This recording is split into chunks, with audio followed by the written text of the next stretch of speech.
ഇത് പക്ഷെ അത്ര ജെനുവിൻ ആയിട്ടുള്ള പ്രപ്പോസലാണോ? ഞാനിപ്പോ ഈ IELTS ഒക്കെ പാസ്സായി നിൽക്കണോണ്ടല്ലേ ചേട്ടാ ഈ പ്രപ്പോസലായിട്ട് എൻ്റെ അടുത്ത് വന്നേ. 3 ഓഫറാണ് ലില്ലിക്കുട്ടി മുന്നിൽ വെക്കാൻ പോകുന്നത്. ഓഫർ നമ്പർ 1, 10 പൈസ എനിക്ക് ശ്രീധരൻ വേണ്ട.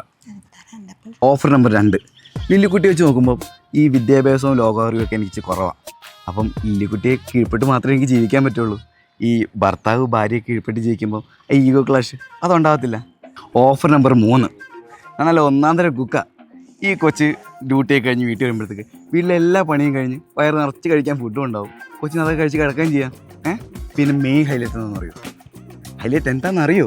ഞാനൊരു സത്യക്രിസ്ത്യാനിയാണ്, നല്ല ദൈവഭയമുള്ള സത്യക്രിസ്ത്യാനി.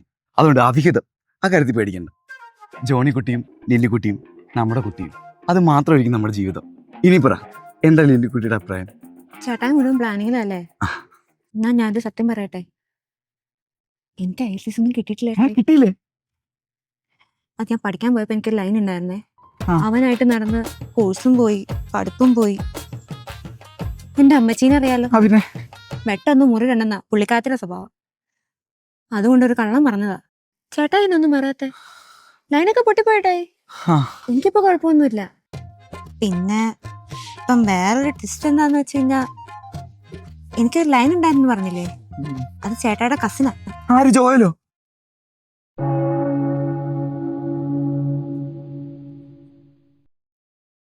ലില്ലിക്കുട്ടി, ഈ എൻ്റെ ലൈഫ് എന്ന് പറഞ്ഞാലേ ചെറുപ്പം തൊട്ട് ഈ പള്ളിയും ഈ പരിസരമൊക്കെ ആയിരുന്നു. അതുകൊണ്ട് എന്നാ പറ്റിയെന്ന് വെച്ചാൽ ഞാൻ ലോകം കണ്ടില്ല. സത്യം പറഞ്ഞാൽ ഈ നാട്ടിലുള്ള സകല നേഴ്സുമാരെയൊക്കെ പോയി പ്രപ്പോസ് ചെയ്തത് അവരെ കെട്ടിയൊന്ന് നാട്ടിൽ നിന്ന് പോകാൻ വേണ്ടിയാണ്.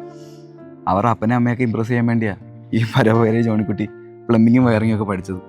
എന്നിട്ട് ആ പെങ്കൊച്ചുങ്ങളുടെ കല്യാണത്തിന് ഞാൻ തന്നെ പോയി ചോറ് വിളമ്പി കൊടുക്കും, പന്തലിടും, ലൈറ്റ് സെറ്റ് ചെയ്ത് കൊടുക്കും.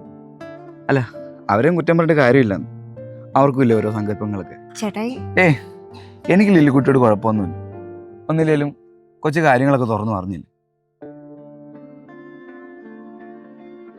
ചിലപ്പം ആൾക്കാരിൽ ലില്ലിക്കുട്ടി ചോദിക്കുമായിരിക്കും, എനിക്ക് വേറെ ആരെയും കിട്ടിയില്ലേ, കുറച്ചുകൂടി വിവരവും വിദ്യാഭ്യാസമുള്ള ആളെ കിട്ടില്ലായിരുന്നോ?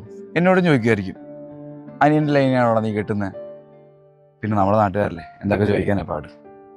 ഇതൊന്നും നിനക്ക് കുഴപ്പമില്ലെങ്കിൽ നീ IELTS തോറ്റതും എൻ്റെ അനിയനെ പ്രേമിച്ചൊന്നും എനിക്കും കുഴപ്പമില്ല. നിനക്കെന്നെ ഇഷ്ടമാണെങ്കിൽ എസിനോ ഒന്നും പറയുന്നു വേണ്ട, ദേ ഈ സാധനം മേടിച്ചാൽ മതി.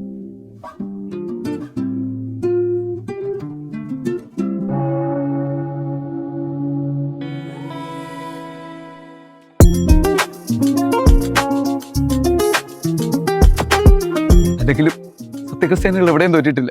Happy Valentine's day.